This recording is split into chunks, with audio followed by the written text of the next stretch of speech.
Today I'm going to do something that you can put in the pot in the morning. You can do your day and live your life for the day, and then come back at dinner time and pull it out of the crock pot, bake a sweet potato, and dinner is served. So we're going to start in order of priority by getting the crock pot ready. So imagine yourself at 8 o'clock in the morning.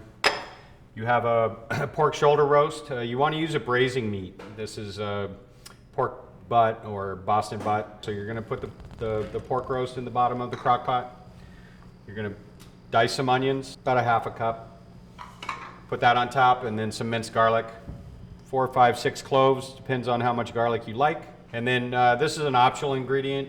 It's cider vinegar, but for those who are a little sensitive to the acid, just leave it out. It's not a problem. But what the acid does is it really amps up the flavor, gives it the flavor of that barbecue pulled pork without adding too much acid.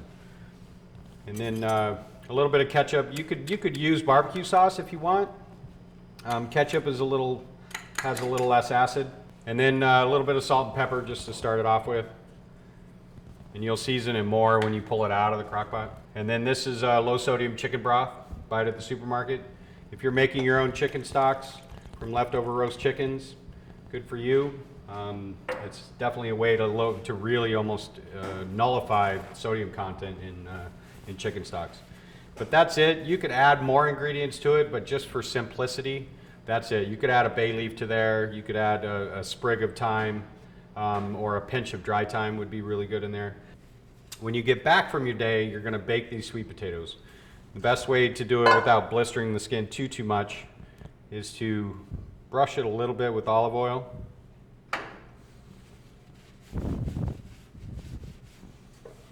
And you can use a paper towel just to put a little bit of olive oil on the skin. And then you can put it on naked on the rack, just on the rack, or you can put it on a sheet pan and then bake it. So bake it at about 375 to 400 degrees for about 45 minutes to an hour. I have, of course, a roast that I've done already. And then I have this one that I have cooked already.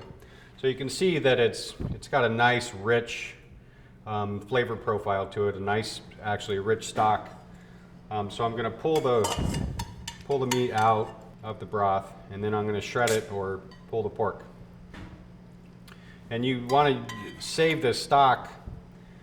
If you really are have time, then strain it, take the fat off of the surface, put it on the stove, reduce it, and then you can use that to see how tender that is?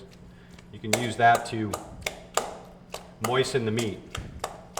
And the onions and garlic that are in there, they're perfectly good too. You want to leave them in there. And then you want to just take the bigger chunks that are a little bit stubborn, and just take a fork to them and pull them apart. And salt and pepper to your taste. And maybe a little bit of this broth here, just to keep it nice and moist. Again, so this is just a different way of thinking about a stuffed baked potato. So it's pulled pork and sweet potato is a great combination. So with a little side salad, we're going to take one of the potatoes that have been pre-cooked already. Just make an incision down the middle, and just like you would normally at a potato bar, open it up like this. Take some of your pulled pork.